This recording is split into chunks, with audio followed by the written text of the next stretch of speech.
Welcome, everybody, to the Cone of Shame Veterinary Podcast. I am your host, DrAndyRoark. I am here with my good friend, Fritz Wood. Fritz is an industry advisor and observer. He does a ton of personal finance with veterinarians, and I am talking to him about pricing strategy in the veterinary industry. How do veterinary clinics set prices? Are we doing what we can to keep care affordable? What are the benefits and the drawbacks of raising prices? How much elasticity is there in these prices? Meaning, how much more competitors take, or what are they going to say when we do raise prices? And how do we get the staff on board? And is that an issue or something to be concerned about? Spoiler alert, yes, it is. Anyway, it is a really good, very high-level discussion about pricing in medicine. It's not about how you set your prices in your clinic. It's more about what the prices of medicine mean and what the ripple effects are from changing them and from not changing them in an inflationary environment. So anyway, guys, that's what we get into. It is a really good discussion sprawling all across our profession. We talk about corporations coming in and what that means. We talk about virtual care and just all sorts of stuff. And so anyway, it is really, really interesting conversation. Let's get into it. This is your show.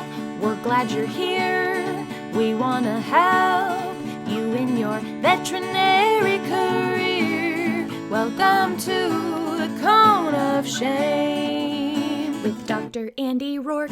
Welcome to the podcast, Fritz Wood. Thanks for being here, my friend. I appreciate the opportunity. Oh, man. For those who don't know you, you have been a CPA, certified financial planner. You are an industry advisor and observer. You work with a lot of veterinarians on personal finance, things like that. You have been a mentor for me throughout my entire career. I have always looked up to you. You've given me some of the best advice that I've gotten in my career. I'm not kidding when I say that. I love having you here. I love getting a chance to talk with you. You write for Today's Veterinary Business, as well as a bunch of other outlets and everything. And I always look through and check out your column when it comes in. And there was something that you wrote about recently. You wrote about the upsides and pitfalls of adjusting prices. And I've been thinking a lot about this. So I'm looking at inflationary economy. I'm looking at upward pressure to raise wages in the practice. I look at keeping care affordable for pet owners. I just came out of the Uncharted Veterinary Practice Owners Summit. And that was a concern I heard again and again is affordability of care. My staff can't afford, the care that we provide to our clients, and that bothers me. And I listen to a lot of those things. And so I wanted to get in with you and just start to get into vet pricing and where the prices come from, and just start at that level, and then just start to play around with what price setting looks like in our industry. Is that okay to start out with? You bet. And I appreciate the very kind words, Andy, and I am flattered and honored to be here, and look forward to contributing and hopefully adding a little value. And I think this topic of professional fees is it's probably always timely, and it's probably always germane. Let's before we sort of dive into any detail, I found this interesting. You might find this interesting. In preparation for today, I sort of looked back at presentations I had given on the topic of professional fees. And the most recent one was 4.5 years ago. So not recent. And the one before that was like 6 years before that. So I've literally talked probably about professional fees twice, maybe in the last decade. And then I thought, well, that's kind of odd, because I used to talk about it all the time. And so if we start at the 50,000 foot level, what happened? The accounting and consulting firm KPMG came out with a study commonly called the Mega Study. It came out in 1999. And one of the conclusions was that veterinary fees had not even kept up with inflation during the 1970s, the 1980s, and the 1990s. Okay, so it is fair to say that raised a big flag in the profession. And my observation and sort of anecdotal observation is that subsequent to that, so in the 22 years since then, or 24 years since then, veterinary fees have risen at about twice the rate of inflation over that time period. So inflation had been going in the first 2 decades of this century at about 2%. Veterinary fees had increased about 4% or even more. So veterinarians clearly, the profession clearly got this message loud and clear. Oh my gosh, we're not even keeping up with inflation. But I would argue that there was sort of a pendulum swung rapidly and perhaps, too far and too fast the other direction. And I agree with you completely. I do believe, let's start at the 50,000 foot level. I agree with you that there's an affordability problem, and increasingly so, right? I mean, I've read things that indicate the cost of veterinary care is pretty comfortable for people, let's say households making $100,000 or more a year. Well, median household income is about 65,000. So that's a problem. Yeah. And we're not going to solve this today, but I would argue the problem with that is the model we've created.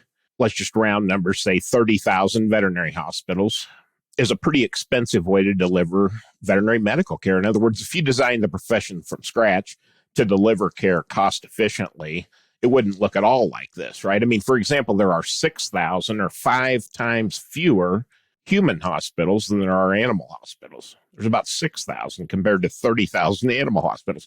There's more humans than there are pets, right? So we've got all these really highly specialized, highly capable hospitals that are not used, near capacity. And we've got, and that's a highway. That's an expensive way to deliver veterinary care. And, nobody's going to change that overnight. So we got to talk about professional fees because it's veterinary medicine from a business standpoint. I would characterize it as, a gigantically large number of relatively small dollar transactions. If you take a clinic and you divide and you say, okay, how many transactions were in that clinic last year? And then you divide it by the number of doctors, full-time equivalent doctors, it's going to be 4,000 or 5,000 transactions, per doctor per year. And that doesn't mean you lay your hands on 5,000 animals or talk to 5,000 clients, but, some of those are coming in for medication repurchases and things like that. But it's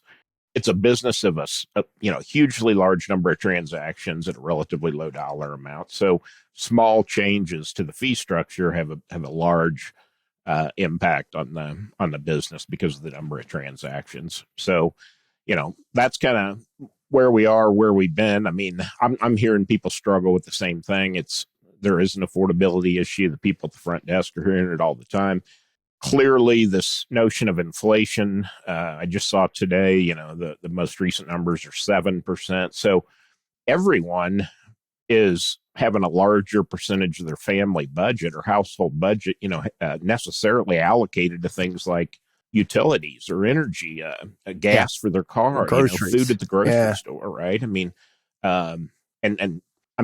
household income's a zero-sum game, right? So if more gets allocated to these categories, less is available here. And it's, I was just looking at some charts today in preparation for this, and, basically business exploded from, about June of 2020 for the next year, from June 2020. That was kind of the nadir was June of 2020. And then from there, the next 12 months through June of 21, things just shot through the roof. And then for the last 6 quarters since then, there's been a marked, and decided decline in client visits and number of transactions, that started again in about the summer of 2021. And that's about the same time, inflation began to pick up hugely about the first quarter of 2021. So I don't think it's a coincidence that as inflation began to rage, transactions, client visits began to decline. And guess what? What happens when you increase fees? You should absolutely expect fewer transactions, right? I mean, and we can talk more about what's called price elasticity and what we know about that in the veterinary profession. But it's it's kind of like you squeeze the balloon, it's not taking up space there anymore, but that air went somewhere else and it's still in the balloon, just changed places. Yeah.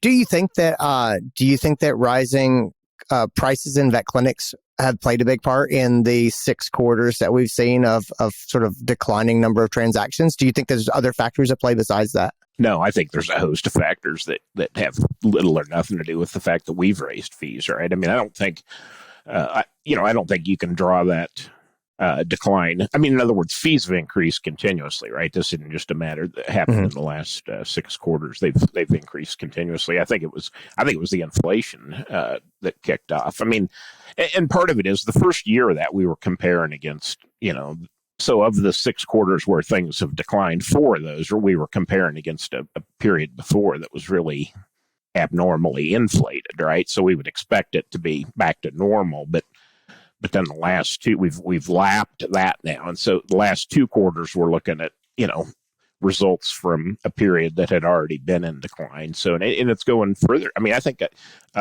visits are, they're off 3% or something like that, 3 or 4%. Yeah. So here's kind of the way I think we're off. Transactions are down this year 3 or 4%. Veterinary clinics are reporting revenues up about 4%. So that's a 7% difference, right? So my guess is that's the fee increase, right?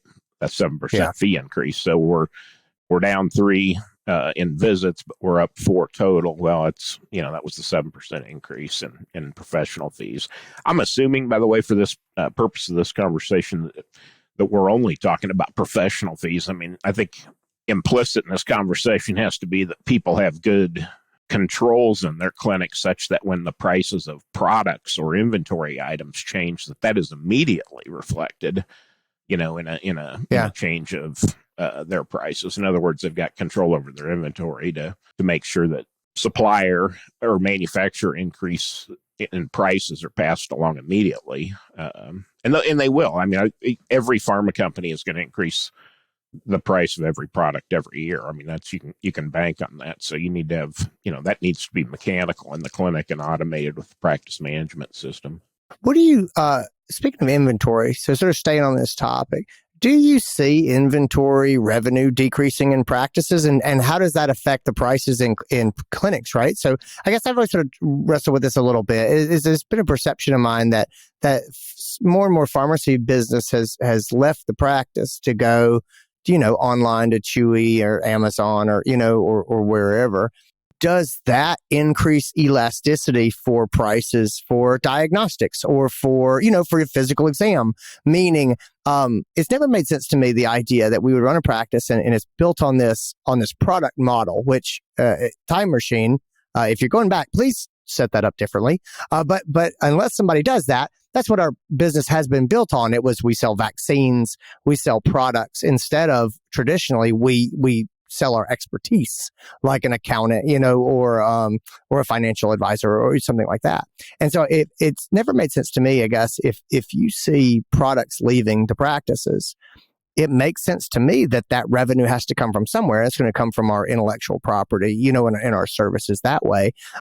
Do you see that? I guess I'm saying, first of all, validate, do you see inventory transactions leaving practices? And when you do, does that leave the ability to raise prices on the other services that we keep in the practice? Yeah, I think there's several questions in there. I mean, I think the first is, people have predicted the demise of the pharmacy, as long as I've been working in the profession, and it just has not happened yet. When I read the financial or the veterinary press, I would be led to believe that, the pharmacy is completely being crushed by the competition online, let's say. The problem is when I look at sort of data, when I look at, the facts, when I look at, tax returns, when I look at financial statements, what I don't see is a marked decline in the pharmacy. What I don't see is robust growth, right? Mm-hmm. But I've more and more, I'm seeing clinics choosing to be price competitive in the pharmacy with alternatives the consumer has elsewhere, largely because they don't want to appear to be guilty of what PetMeds accused them for so long of, is fleecing the clients. Like, hey, you can buy it here, you can buy it there at the same price, So, and that still leaves a healthy enough margin. And so I would not abandon the pharmacy just yet. I think there's still great opportunities there and to improve compliance, which is one of the things that you might do in lieu of price increases, that, because that's one of the things, I hope we talk a minute about is what are things you might consider instead of price increases, despite the fact I think, fees do need to keep up. I mean, let's face it. I mean, the bottom line is the biggest expense in a veterinary clinic by far, bar none, is labor.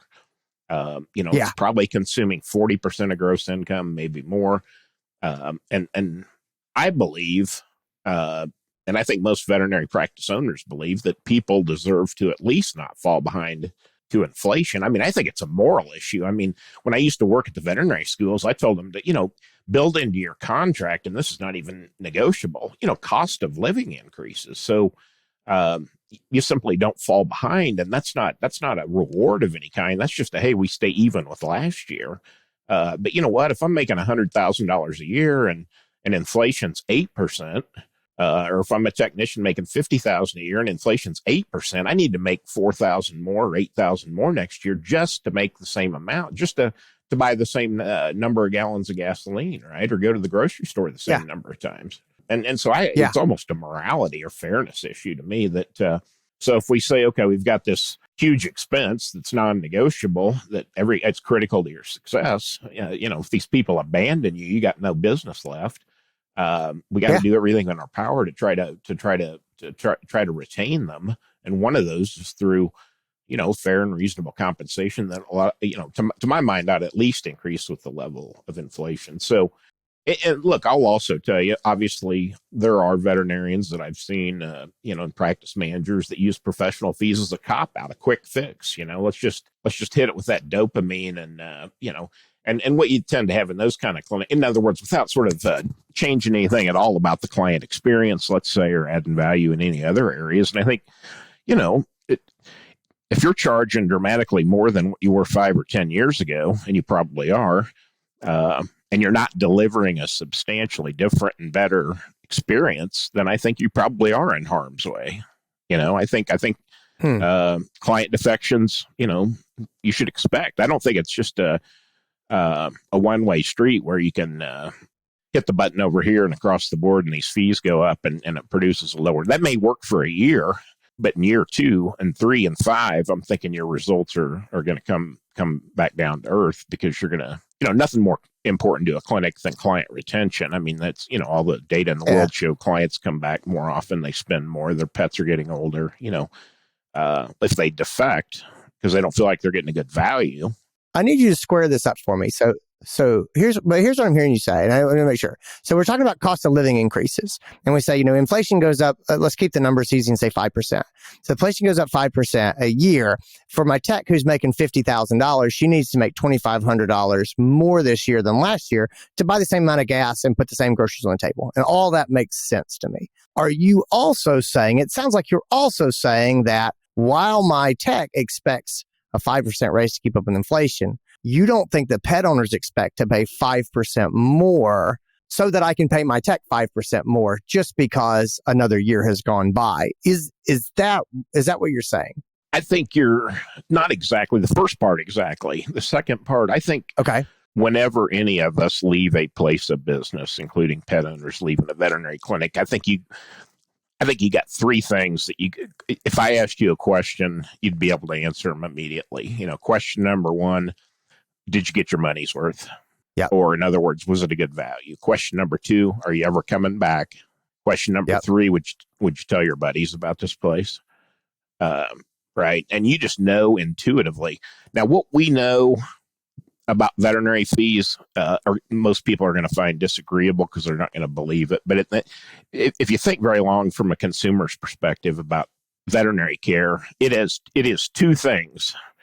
It is purchased infrequently, and it's a relatively small dollar amount. So the fact of the matter is, people have no idea what they paid last time. Okay. Right. What people know, how about that?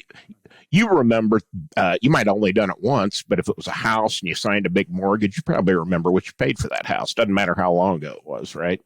If you buy gasoline, you probably know what the price of gas is, not because it's a huge expense, but you buy it all the time, right? Like a loaf of bread or gallon of milk, right? Veterinary care falls right smack in the middle. It's not purchased frequently, nor is it a huge dollar. It's not a life-changing dollar amount. So the fact is, and we did some just fun exit interviews at clinics a long time ago and just asked people, hey, just out of curiosity, what did you spend last time you were here? And frankly, people don't want to answer that question because they don't know. And if you force them Yeah. to answer, they'll end up guessing about the same amount they spent today. And then you go look it up in the practice management system, and it's, they'll miss it by 300% too high and too low. The fact of the matter is, and accepting, breeders, maybe accepting people that have a chronic condition with their pet that, are in there all the time. The fact is, but what people do know, so they're not going to, for the most part, not going to notice. Somebody used to say, my fees need to go up 12%. Should I do it all at once, or should I do it 1% a month for the next year? And the answer is, well, would you like to upset your staff once, or would you like to upset your staff monthly for the next 12 months? It's like clients aren't going to know. We're going to, and you, that hurdle you mentioned is a big one of getting the staff comfortable. I tend to be a fan of, and I'm reading more articles about, in the veterinary press about open book management. Let's share with people that, it costs $6,000 a day to open the door here. And this is why, we need to be vigilant, for example, in charging for the things that we do. I think that's a big opportunity, Andy. I think, before I got high and mighty and with professional fees and making big increases, I'd want to let's double check and make sure our controls are really good and we're charging for the things that's happening today in the exam room or in the hospital or in the lab. Because I think, plugging those holes, has an immediate and extraordinary impact on the bottom line. And that kind of thing mitigates the need for maybe as large or as frequent a fee increase. Hey guys, I just want to hop in really quick and give a quick plug. The Uncharted Veterinary Conference is coming in April. Guys, I founded the Uncharted Veterinary Conference in 2017. It is a one-of-a-kind conference. It is all about business. It is about internal communications, working effectively inside your practice. If you're a leader, that means you can be a medical director. It means you can be an associate vet who really wants to work well with your technicians. It means you can be a head technician, a head CSR. You can be a practice owner, practice manager, multi-site manager, multi-site medical director. We work with a lot of those people. This is all about building systems, setting expectations to work effectively with your people. Guys, Uncharted is a peer mentorship conference. That means that we come together and there is a lot of discussion. We create a significant percentage of the schedule, the agenda, at the event, which means we're going to talk about the things that you are interested in. It is always, as I said, business communication focused, but lots of freedom inside that to make sure that you get to talk about what you want to talk about. We really prioritize people being able to have one-on-one conversations, to pick people's brains, to get advice from people who have wrestled with the problems that they are currently wrestled with. We make all that stuff happen. If you want to come to a conference where you do not sit and get lectured at, but you work on your own practice, your own challenges, your own growth and development, that's what Uncharted is. Take a chance. Give us a look. Come and check it out. It is in April. I'll put a link in the show notes for registration. Ask anybody who's been. It's something special. All right, let's get back into this episode. I think one of the big things for me, coming up, practicing as a vet in a bunch of different practices, I do think that there's always some question. And I get it. So there's always some question where you're a technician and that the pet owners you're working with are going to have a hard time financially with what you're going on, whether they told you that or whether you made that assumption, but you have that in your mind that that's true. And so the dog's shaking its head and you take the cotton tip applicator and you swab this dog's ears and roll it on a slide and look at it under the microscope, right? Stain it and look at it under the microscope. And then you toss that thing away. And then I think a lot of people struggle with that being a $55 service or whatever you charge for it. They go, well, there was no real cost to that. I just looked at it under the microscope, you know what I mean? And so it's hard, I think, for a lot of people to say, no, I firmly believe that was $55 and it needs to be $55 when there's very little hard costs associated with that except for the piece of glass that we put this on. And so it's always been important to me to make the staff believe that the prices matter. That yes, it is $55 and it needs to be $55. And I don't think you can do that without some level of transparency and without a reputation with your staff of being honest. You know what I mean? Like they're smart. If they believe that you're an honest person and you can be transparent with them and say, this is why these prices are what they are. And even if you don't understand why this is specifically what it is, I need you to believe that it's set for a reason at this place. I have found that if I worked in practices and people said, yes, I believe the prices are what they are for a reason, that was a healthier practice of people charging the prices that had been set than places that I've worked where people were like, you know what, these guys are always just raising the prices and see what they can get away with.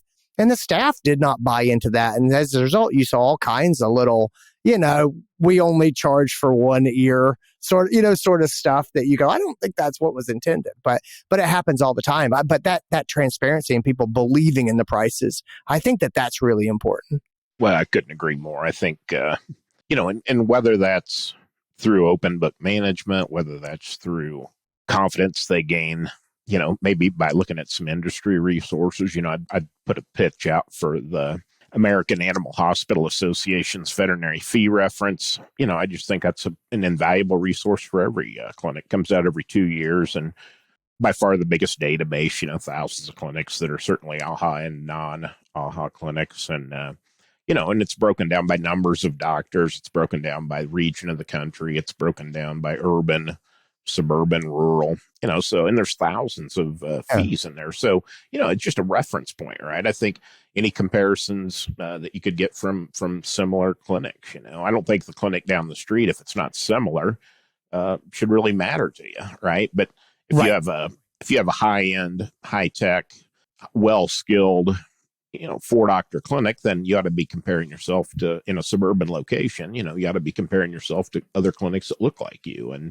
I am absolutely not making an endorsement, and I don't know enough about it and haven't talked to enough people that have used it, but there is a program called Profit Solver that basically is a mechanical process of inputting, the costs of everything, labor, overhead, property, and loading everything up. And so you get and who's doing these things and how long is it taking. And so it's a very objective and it's a technical thing, but it's a way to sort of make all your fees defensible.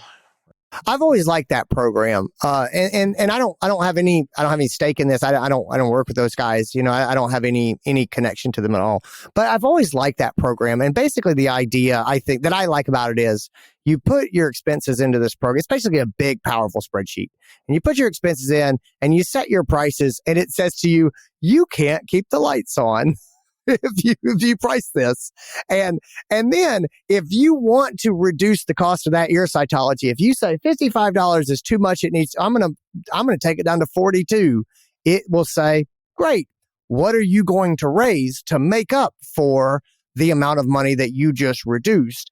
And I just like that. I just think a lot of people feel like they're floating in space and just making up numbers. And whenever I found myself in my career setting prices and just making up numbers, I never feel good about it. I always have this insecurity that I'm way undercharging what I'm going to end up needing for my business to work, or I'm way overcharging and someone's going to say, how dare you? How dare you charge this when other people charge half this and do just as good a work? Well, I don't want that. I'm not trying to do that.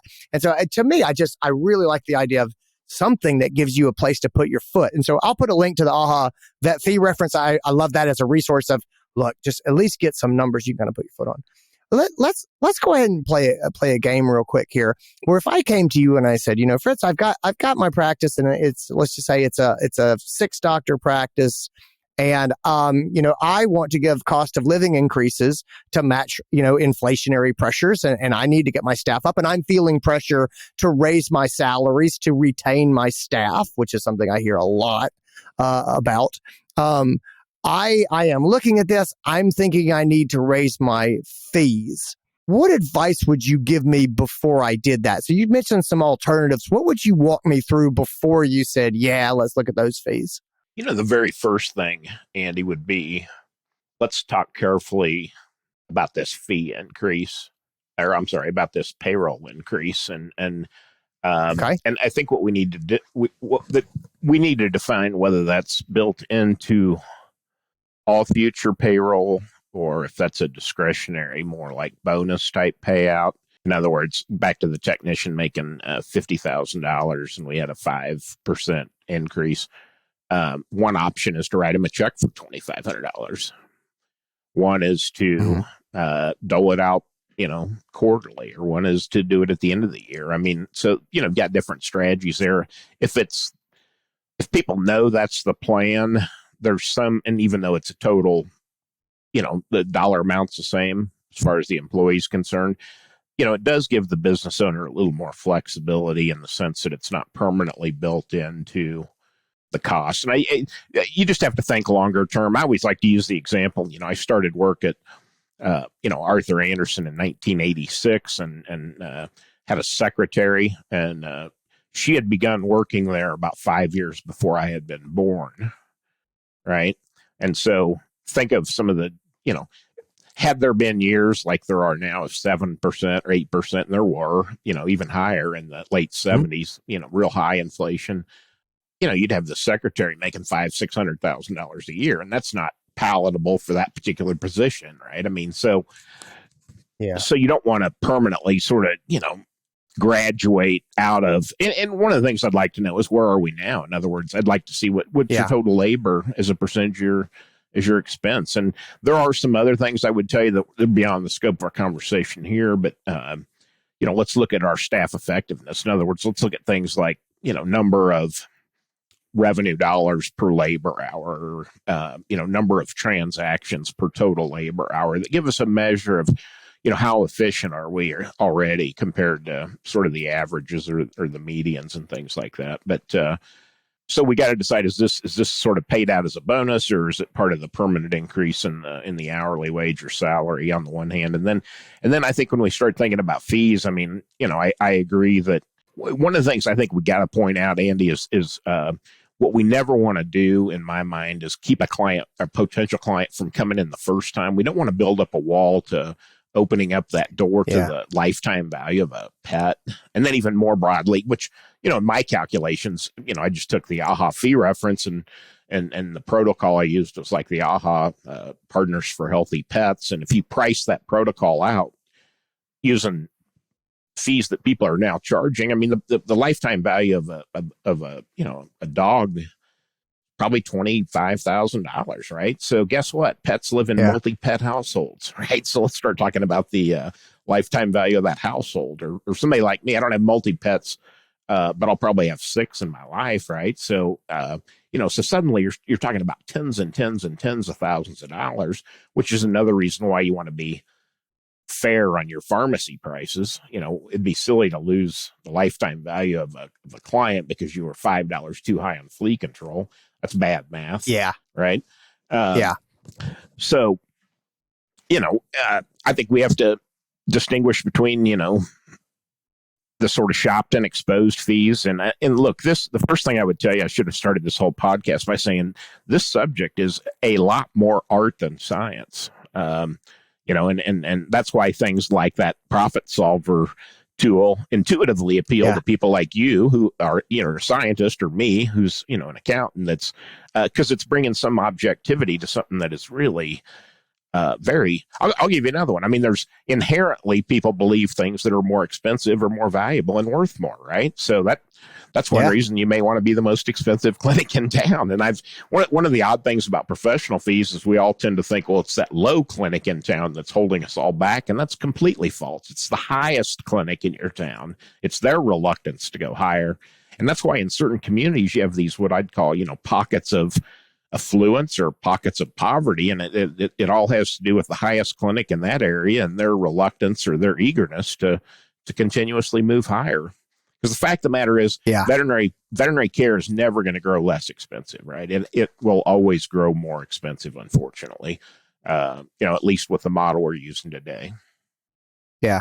I was having a conversation with a bunch of practice owners, and they were sort of talking about corporations, buying into vet practices and stuff like that. And there were mixed emotions, obviously, about corporate practices, especially among independent business owners. Maybe not all that mixed. Maybe just sort of generally kind of negative. And it was funny, but sort of my comment to them, we were talking about the impacts that corporates have actually had in vet medicine, and I was like, they have, by coming in and raising fees over the past decades, they have dragged a lot of practices kicking and screaming into financial solvency. Like they have, as they have, come in and been more aggressive and said, these numbers don't work. We're gonna raise these fees. That makes a lot of other people feel at least okay about say, well, we have been kind of scraping by and maybe we could charge a little bit more. And I go, there's been a lot of good from corporate medicine in coming in and just looking at things with sort of an unemotional eye and raising prices. And I think those of us in the trenches, we want to find the balance between keeping things affordable, but also paying ourselves and our staff. And so it was just an interesting conversation of let's not pretend that corporations have not been good for medicine in a lot of ways.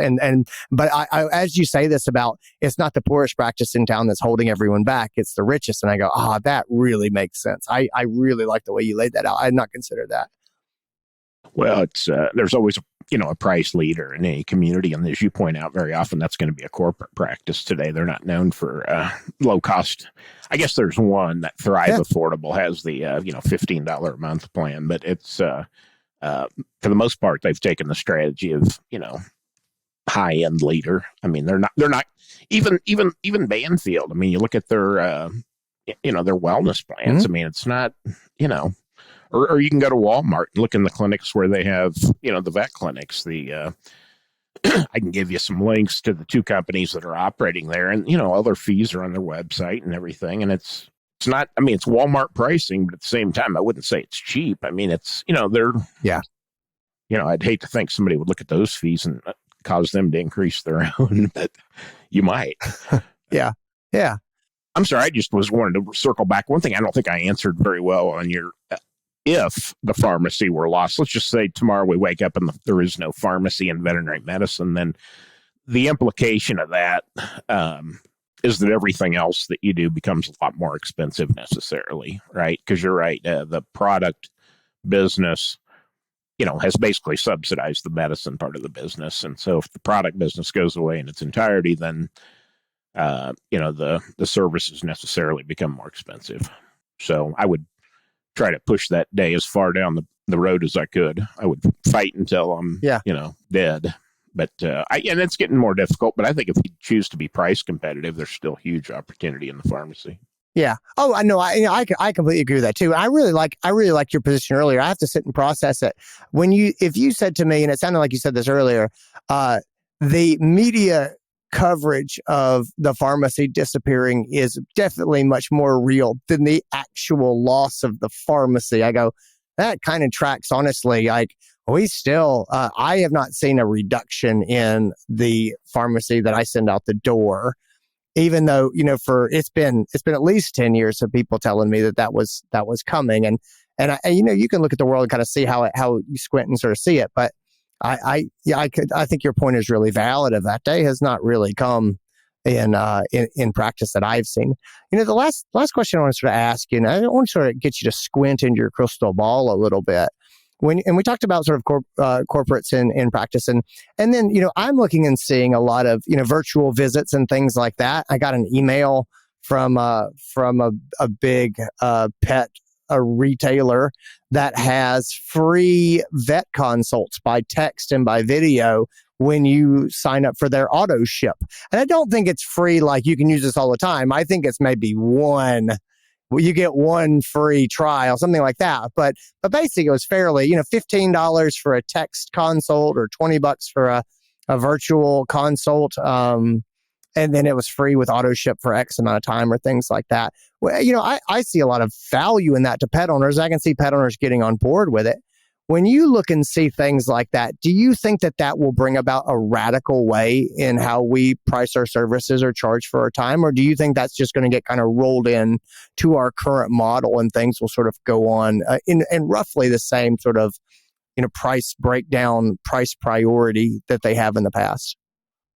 I would say my crystal ball is, cloudy, probably, Andy. It's, I've never been great at predicting the future, but I think what you're talking about represents a threat in my mind. I'm mildly concerned. On the one hand, we've got labor issues, right? I mean, and part of that is, you can't make a veterinarian overnight and yada, yada. And, people are retiring faster than they're coming in the growth in the industry. And so on the one hand, we've got, To me, it's kind of like there's this faction pushing towards a looser veterinary client-patient relationship definition. Look, back up a step.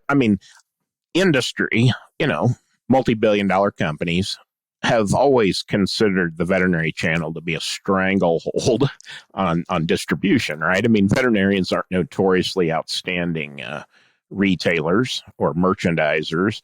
For example, they're not open on Sunday very often, which tends to be the busy shopping day. They're less likely to do home delivery and these different things that consumers want, online ordering. So it's, and if you're a manufacturer or distributor, what you're interested in is getting that product in the consumer's hand, right? The consumer in this case is the pet owner, right? So if you look at press releases from the major companies, and they're publicly traded for the most part, so they have to be honest and have to sort of tell you what their plans are. You see continuously this, what I'd call direct to consumer. And the way I would define direct to consumer is around the veterinarian, right? So if you're a major internet retailer, of course you would have doctors on staff. I'm surprised they would charge anything for a consult. I thought it was free if you signed up for the auto ship. Now, I'm not suggesting that consult is going to take a lot of veterinary services necessarily away from the independent practitioner, but I think it's highly likely they're going to take all the pharmacy, because if that virtual doctor who's never seen the pet, doesn't know the client or anything else, is able to establish that relationship, then they can dispense, right? So suddenly you've opened the floodgates by those companies having their sort of in-house doctors.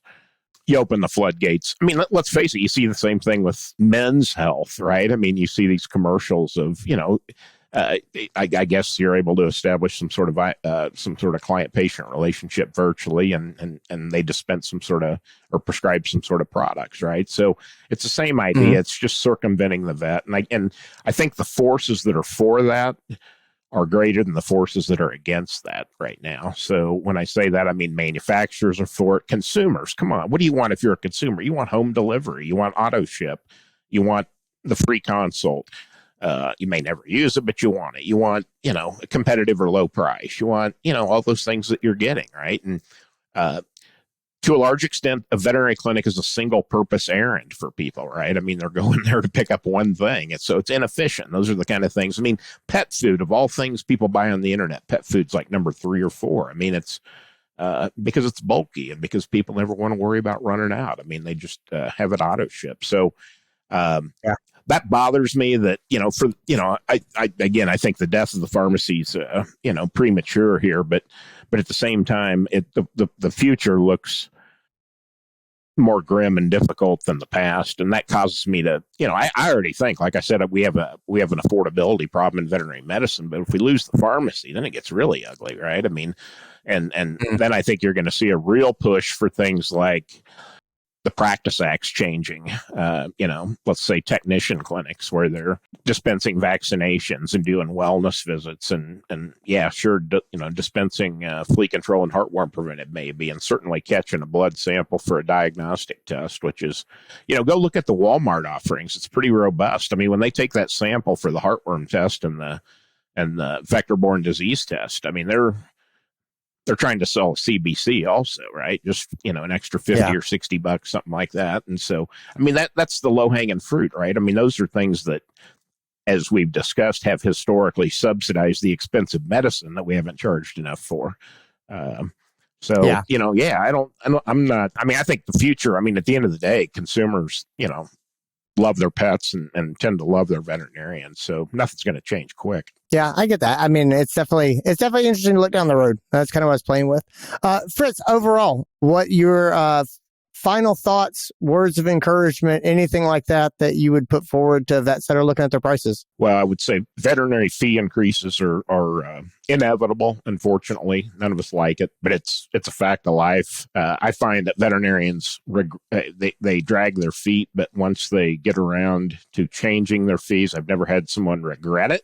One of the great things about fee increases is they're absolutely revocable. So look at it as a no sweat decision.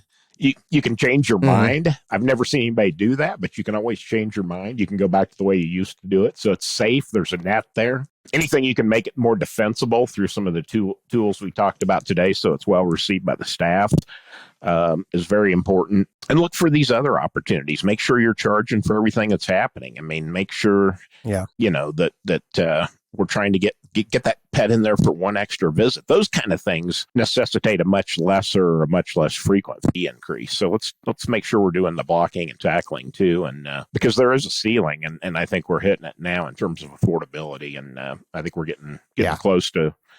So I appreciate the opportunity to participate today, Andy. Thank you. Well, yeah, thanks for being here. Where can people find you online? Where can they learn more, Fritz? Just fritzwood.com. Or just Google Fritz Wood, and you'll find telephone number and email address and website and all those kind of things. Also LinkedIn and Facebook, but the best would be email. All right, perfect. Well, I'll go ahead and put links in the show notes. Thanks so much for being here, guys. Thanks for tuning in. I hope you got something out of today. And that is our episode. Guys, that's what I got for you. I hope you enjoyed it. I hope you liked it. I hope you got something out of it. I hope it made you think. Heavy stuff, interesting stuff. Man, I still... I hear what Fritz is saying. I definitely see where advances in technology will radically change vet medicine. I am optimistic that the future is bright for veterinarians and for veterinary staff. I think it's going to be different. I think that our model is going to change. Anyway, my crystal ball has been wrong many times before. I think this is really fascinating to think about and keep our eyes on, just so that we can adapt as the world changes around us, because it is going to change around us. But I love this profession. I don't want to do anything else. I'm super positive about where this all goes. Anyway, guys, take care of yourselves. Be well. I'll talk to you later on.